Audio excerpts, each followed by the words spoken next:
요한계시서 2장 10절에서 16절까지 말씀입니다. 같이 합독하겠습니다.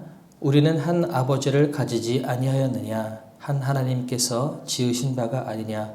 어찌하여 우리 각 사람이 자기 형제에게 거짓을 행하여 우리 조상들의 언약을 욕되게 하느냐? 유다는 거짓을 행하였고 이스라엘과 예루살렘 중에서는 가증한 일을 행하였으며 유다는 여호와께서 사랑하시는 그 성결을 욕되게 하여 이방 신의 딸과 결혼하였으니 이 일을 행하는 사람에게 속한 자는 깨는 자나 응답하는 자는 물론이요 만군의 여호와께서 제사를 드리는 자도 여호와께서 야곱의 장막 가운데에서 끊어 버리시리라. 너희가 이런 일도 행하나니 곧 눈물과 울음과 탄식으로 여호와의 제단을 가리게 하는도다. 그러므로 여호와께서 다시는 너희의 봉헌물을 돌아보지도 아니하시며 그것을 너희 손에서 기꺼이 받지도 아니하시거늘 너희는 이르기를 어찌 됨이냐 하는도다. 이는 너와 내가 어려서 맞이한 아내 사이에 여호와께서 증인이 되시기 때문이라. 그는 내 짝이요 너와 서약한 아내로되 내가 그에게 거짓을 행하였도다. 그에게는 영이 충만하였으나 오직 하나를 만들지 아니하셨느냐? 어찌하여 하나만 만드셨느냐? 이는 경건한 자손을 얻고자 하심이라. 그러므로 내 심령을 삼가 지켜 어려서 맞이한 아내에게 거짓을 행하지 말지니라. 이스라엘의 하나님 여호와가 이르노니 나는 이혼하는 것과 옷으로 학대를 가리는 자를 미워하노라. 만군의 여호와의 말이니라. 그러므로 너희 심령을 삼가 지켜 거짓을 행하지 말지니라. 아멘. 오늘은 계속해서 말씀하고 계시는 것이 욕되게 하지 말아라, 거짓을 행하지 말아라 라고 계속해서 반복해서 말씀을 하고 계십니다. 10절에 보니까 그렇게 말씀을 하시고 있어요. 너희가 한 형제다. 한 아버지를 모시고 있고 한 하나님을 모시고 있는 너희들은 형제요 자매인데 너희들이 왜 형제에게 거짓을 행하고 또 조상들의 언약을 하나님과 맺은 그 언약을 너희들이 왜 욕되게 하냐라고 말씀을 하세요. 그런데 그 욕되게 하시는 것이 무엇이고 거짓을 행하고 있는 것이 무엇인지에 대해서 나오는 것이 11절서부터 쭉 나오는데 이스라엘과 예루살렘 중에서 가증한 일을 행하였으며 유다는 여호와께 사랑하시는 그 성결을 욕되게 하여 이방신의 딸과 결혼하였으니 여기서는 여호와께서 사랑하시는 그 성소를 더럽혔다. 그리고 이방신의 딸과 결혼했다. 그 먼저 오늘 본문에서 가장 중점적으로 이야기하고 있는 것은 이방신의 딸과 결혼한 부분에 대해서 이야기를 하고 있습니다. 지난번에 말씀을 드렸던 것처럼 이 포로 후기의 이스라엘 백성들은 예루살렘으로 돌아와서 성전을 재건하고 다시 한번 신앙을 회복했어야 되는데 그들이 성전 재건하는 것들이 지지부진해지고 또 많은 사람들이 방해 세력으로 말미암아 그들이 성전을 짓지 못하고 또 하나님에 대해서 의심하기 시작하면서 그들이 가졌던 생각은 우리 힘으로 살아나가자, 우리 힘으로 이 세상을 버틸 만한 힘을 길러야 된다라고 하면서 했던 것 중에 하나가 무엇이냐면 자기가 결혼한 부인, 자기 유대인 그 부인을 버리고 이방 여인과 결혼하는 것이었습니다. 그러니까 이것을 이제 쉽게 말씀을 드린다면 국제화를 이루자. 그러니까 주변에 있는 다른 여인들과 이방 여인들과 결혼을 함으로 국제화를 이루어서 우리도 힘을 길러야 된다라는 거죠. 이것과 비슷한 일을 했던 것이 지혜의 왕이었던 솔로몬이 했던 것이었습니다. 다윗은 하나님께 사랑하신 하나님의 마음에 합한 왕이라고 이야기를 하세요. 그런데 영토적으로 가만히 보면 다윗이 통일 이스라엘을 이루었지만 전쟁을 통해서 통일 이스라엘을 이루은 다윗보다 솔로몬의 때에 이스라엘의 영토가 훨씬 더 많이 넓어집니다. 그런데 솔로몬은 전쟁을 한 번도 하지 않았거든요. 근데 계속 전쟁을 했던 다윗보다 왜 솔로몬의 시대 때 더 이스라엘의 영토가 넓어졌냐면 솔로몬은 이방 여인들과의 결혼, 정략 결혼을 통해서 땅을 넓힙니다. 그러니까 솔로몬의 입장에서는 이방 여인들과 결혼해서 땅을 넓히고 국제적으로 많은 사람들하고 화친을 맺음으로 그 땅이 안위하고 넓어지는 것을 생각했을지 모르지만 그것이 나중에는 이스라엘이 둘로 쪼개지는 단초가 되어버리는 거죠. 인간적인 방법으로 그것이 가장 지혜로운 방법이고 가장 좋은 방법처럼 여겨질지 모르지만 그러나 하나님께서 말씀하시는 것은, 하나님께서 원하시는 것은 인간적인 방법으로 힘을 기르고 능력을 기르고 이 세상의 지혜와 인간의 방법으로 이 세상에서 힘을 길러 나가는 것이 중요한 것이 아니라 하나님의 방법으로 성결함을 유지하는 것이 하나님 보시기엔 가장 합당한 것이고 그것이 진짜 살아나갈 힘이다라는 것을 이제 솔로몬 왕을 보면서 깨닫게 됩니다. 오늘도 마찬가지입니다. 또 그런 여러 가지 이유, 또 국제화를 이루어야 되겠다라는 이유, 또 다시 왔을 때 그 이방의 문화에 젖어 있는 그 사람들이 오히려 이방 문화를 쉽게 다시 한번 그 거부감 없이 접하게 되는 그런 상황을 통해서 많은 사람들이 자기의 유대인 본처를 버리고 이방의 여인들과 결혼하는 일들을 하게 됩니다. 그런데 그것을 놓고 보면서 하나님은 뭐라고 말씀하시냐면 너희가 가증한 일을 했다 그러면서 성결을 욕되게 했다라고 이야기를 하고 있습니다. 성결함, 하나님 앞에 나아가기 위한 우리 성결함을 욕되게 하고 있다라고 말씀하고 계십니다. 그러면서 하나님께서 뭐라고 말씀하시냐면 이렇게 너희 그렇게 행하는 자를 응답하는 자는 물론이요 만군의 여호와께서 제사를 드리는 자도 여호와께서 야곱의 장막 가운데서 끊어버리시리라 말씀을 하세요. 제사를 드리고 있는 거예요. 이 사람들은 이방 여인들하고 지금 결혼을 했지만 자기들이 이방 여인하고 결혼하는 것에 대해서 그렇게 죄책감이 있거나 그들이 하나님 앞에 나아가기에 꺼림이 전혀 없다는 거죠. 그게 하나님 앞에 제사를 드리고 있는 거예요. 이것을 놓고 본다면 이들이 얼마나 영적으로 타락해 있고 얼마나 영적으로 혼탁해 있는가라는 것을 알게 됩니다. 이방 여인하고 결혼하고 나서 그 종교가 그 성결함이 깨졌음에도 불구하고 그들이 그것을 깨닫지도 못하고 당당하게 하나님 앞에 나아가서 제사를 드리고 있는 거예요. 그런데 하나님은 안 받겠다라고 말씀하시는 거죠. 13절에 보니까 또 다시 한번 더 고발을 하십니다. 너희가 이런 일도 행하고 있다.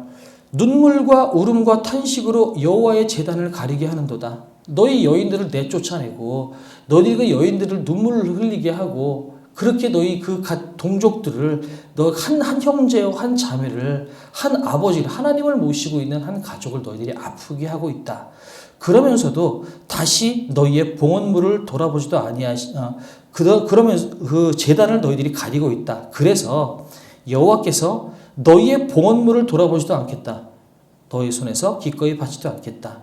너희가 제사를 드리면서 너희가 드리는 그 제물 내가 역겹다 이러는 거죠. 보기도 싫다라고 말씀하시는 겁니다. 그러니까 삶이 동반되지 않은 예배는 하나님께서 기뻐 받으시지 않는다라는 거예요. 우리 삶 가운데에서 하나님께서 기뻐하실 만한 그런 행동을 전혀 하지 않고 우리 가운데 전혀 성결이 동반되지 않으면서 그저 하나님 앞에 제사드리고 예배드리는 행위 하나만 가지고 우리가 잘 살고 있노라 라고 생각하는 것은 대단한 착각이다라는 것을 이제 하나님께서 말씀하시는 거죠. 그러면서 14절에 구체적으로 말씀하세요. 너희는 이르기를 어찌 됨이냐 하는도다. 그런데 이스라엘 백성들은 이게 죄인지를 모르는 거예요. 지금 하나님께서 내가 너희의 예배도 받지 않겠다. 너희가 제단을 눈물 흘리게 하고 있다. 너희가 성결함을 지키지 않았다. 너희가 언약을 욕되게 했다. 라고 하나님께서 계속 말씀하시는데 이스라엘 백성들은 뭐라고 이야기하냐면 내가 왜? 라고 되묻는 거죠. 그러니까 이스라엘 백성들은 자기들이 지금 성결함을 지키지 못하고 이방 여인과 결혼하고 자기의 본처들을 내치고 그 유대 여인들을 눈물 흘리게 하고 있는 이 모든 것들에 대해서 전혀 죄의식을 갖지 않는 거예요. 잘 살고 있는데 우리가 이 국제화를 이루고 이 땅에서 잘 살아가기 위해서 지혜롭게 이 땅에서 버텨나가기 위해서 우리가 인간의 지혜로 우리가 이렇게 하고 있는 건데 이게 무슨 죄냐라고 오히려 되묻는 거죠. 그래서 14절에 어찌 됨이냐? 왜? 라고 되묻고 있는 겁니다. 그 이유가 내가 어려서 맞이한 아내 사이에 여호와께서 증인이 되기 때문이라. 그는 내 짝이요 너와 서약한 아내로되 내가 그에게 거짓을 행하였도다. 여호와께서 증인이 되시고 맺어주신 그 짝을 그 아내를 너희가 저버리고 있는 것이다. 그것이 곧 거짓이다 라고 말씀하고 계십니다. 그러면서 그에게는 영이 충만하였으나 오직 하나를 만들지 아니하셨느냐. 어찌하여 하나만 만드셨느냐. 이는 경건한 자손을 얻고자 하심이라. 그러므로 내 심령을 삼가 지켜 어려서 맞이한 아내에게 거짓을 행하지 말지니라. 하나님께서 유대인 한 가족을 통해서 경건한 결혼을 통해서 유대인 아내를 맞이하게 하고 그 경건한 가정을 이루시는 것은 단순히 남자와 여자뿐만 아니라 경건한 가족을 통하여서 경건한 씨, 경건한 후손을 얻게 하기 위해서 그렇게 결혼을 허락하셨고 유대인 여인과 결혼할 수 있도록 한 가정을 이룰 수 있도록 하나님께서 허락하신 건데 너희들은 그저 너희들의 인간의 지혜로 그 가정을 깼고 그 경건한 가족, 성결한 가족을 이루고 성결한 자손을 낳는 것을 너희들이 스스로 포기했다라고 하나님께서 경고하고 계십니다. 그러면서 계속 말씀하십니다. 그에게는 16절에 이스라엘의 하나님 여호와가 이르노니 나는 이혼하는 것과 옷으로 학대를 가리는 자를 미워하노라. 만군의 여호와의 말이니라. 그러므로 너희 심령을 삼가 지켜 거짓을 행하지 말지니라. 그러니까 오늘은 이혼에 대해서 계속 말씀하시는 거예요. 그러면서 하나님께서 미워한다라고 말씀하시는 것이 두 가지인데 이혼하는 것, 그 다음에 또 한 가지는 옷으로 학대를 가리는 자. 그러니까 아마 이 당시에 유대인들이 자기 유대인의 부인들을 향하여서 뭔가 학대하고 하대하고 많이 눈물을 흘리게 했던 것 같아요. 그러면서 옷으로 학대를 가렸다라고 이야기하고 있는데 여기서 이야기하는 옷은 거짓 행하는 것을 이야기하고 있는 겁니다. 자기 아내를 사랑하지 않고 자기 아내를 눈물 흘리게 하면서 그것을 거짓으로 덮어버려서 겉으로는 멀쩡한 척, 겉으로는 경건한 척, 겉으로는 그냥 잘 지내고 있는 척, 하나님의 백성인 척 잘 이렇게 속이고 이야기하고 있는 것을 이야기합니다. 그런데 이 모든 것들을 앞에서 뭐라고 말씀하시냐면 너희는 거짓을 행하지 말지니라 라고 하나님께서 말씀하고 계시는 거죠.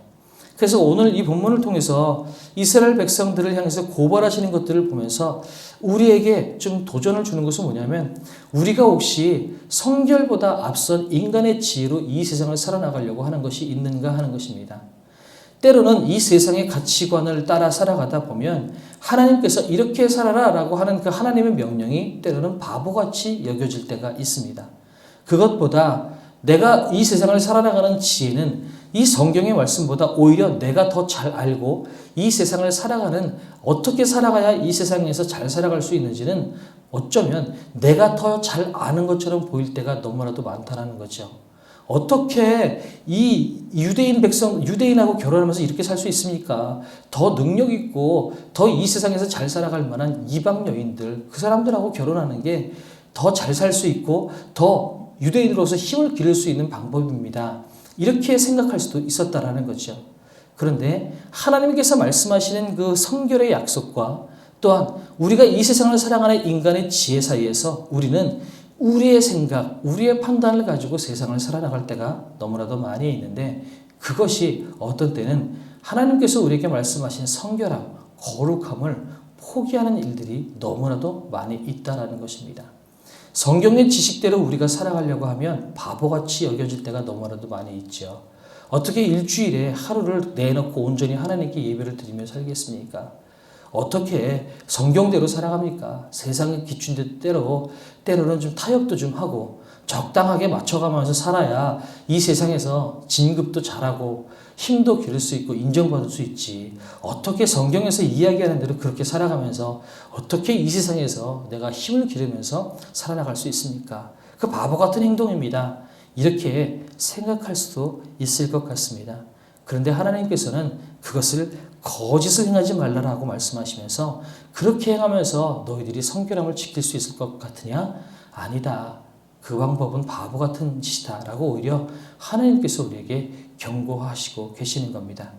또 한 가지는 그렇게 인간적인 합리화에 젖어서 죄를 짓고 있는 조차도 구분하지 못하는 그런 삶을 이스라엘 백성들이 지금 보이고 있는 것들을 보면서 혹시 우리가 이 세상의 문화와 이 세상의 가치관에 젖어서 하나님께서 너희들 그거 잘못하고 있는 거다. 너희들 그거 죄 짓고 있는 거다.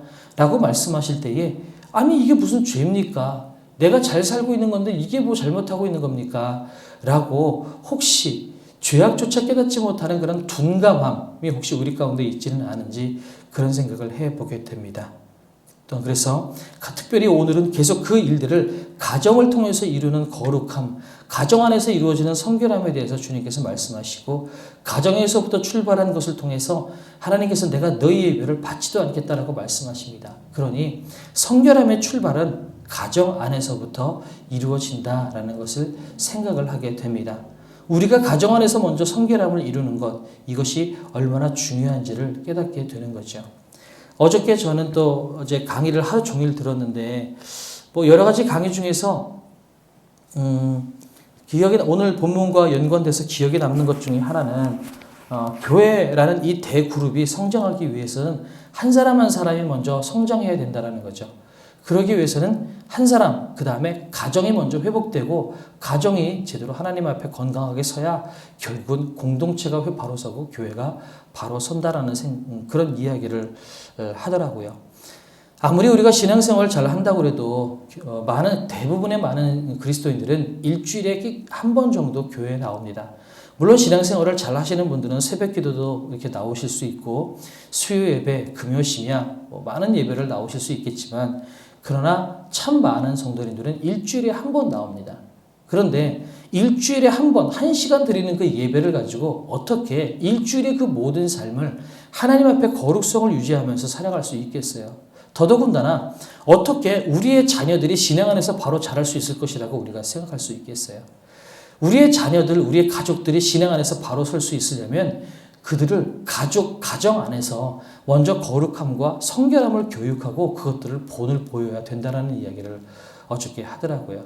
그러니까 결국은 가정 안에서의 신앙 교육이 훨씬 더 중요한 것이고 그 가정 안에서 신앙 교육이 바로 설 때 이 교회가 바로 설 수 있다는 이야기를 합니다. 그런데 많은 그리스도인들은 이제 거꾸로 생각을 해요. 교회가 우리 자녀들에게 신앙 교육을 제대로 안 시켜주니까 우리 자녀들이 신앙 안에서 똑바로 서지 못하는 것 아니냐라고 이야기하기도 한다는 거죠. 물론 그 책임이 없다라는 것은 아니지만 일주일에 단 하루 1시간 드리는 그 예배를 통해서 우리의 자녀들이 바로 설 것이다라고 생각하는 것은 어쩌면 무리가 있지 않나라는 생각이 듭니다.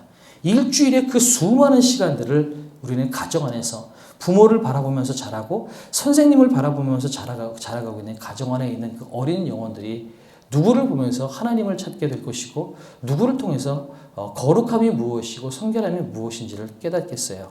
그것은 가정 안에서 부모의 모습을 바라보면서 물론 선생님까지도 우리가 요구하기는 어려울 것 같아요. 그러나 그 자녀를 키우고 양육할 책임이 있는 가정 안에서의 우리 부모님이 우리 자녀들을 향해서 얼마나 믿음의 자녀다운 모습을 보이셨는지를 바라보면서 자녀들은 하나님이 정말 계신지 안 계신지를 그들의 삶 가운데 터득하고 자라나가게 될 것이다라는 것입니다.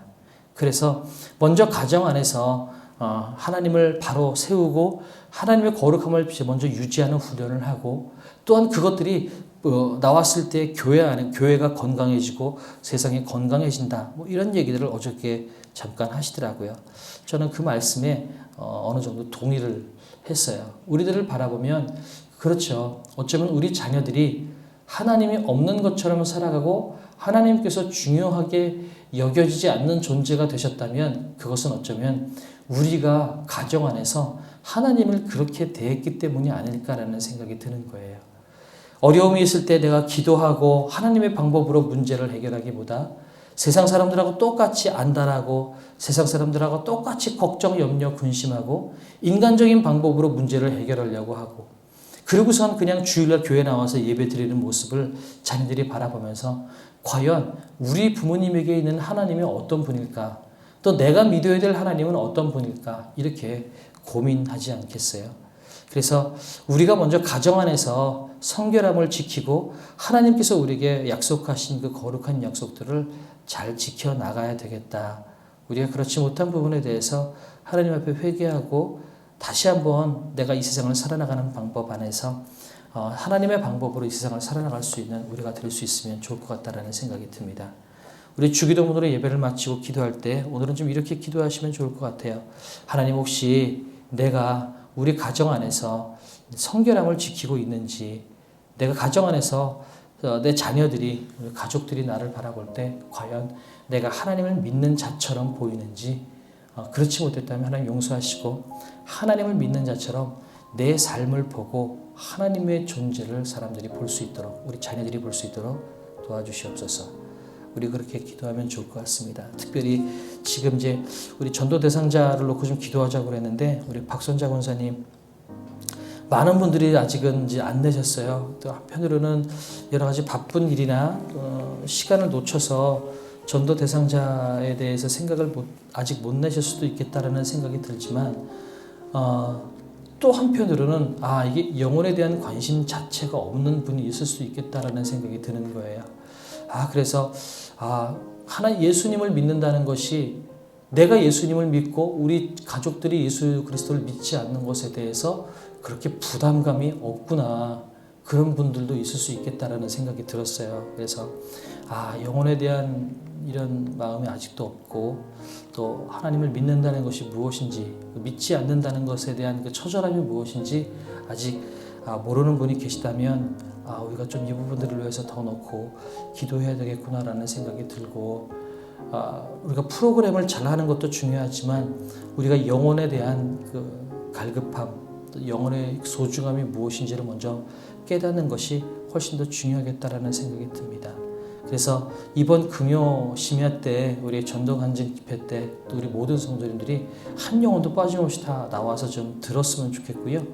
또 우리 주변에 좀 권면도 해주셔서 그날은 좀 많이 나올 수 있도록 좀 해주시면 좋겠어요. 과연 영혼을 사랑해서 발버둥 치는 그 사람이 어떻게 살아가는지 우리가 혹시 놓치고 살아가는 부분은 없는지를 좀 고민하는 금요 심야가 되면 좋을 것 같다는 생각이 듭니다.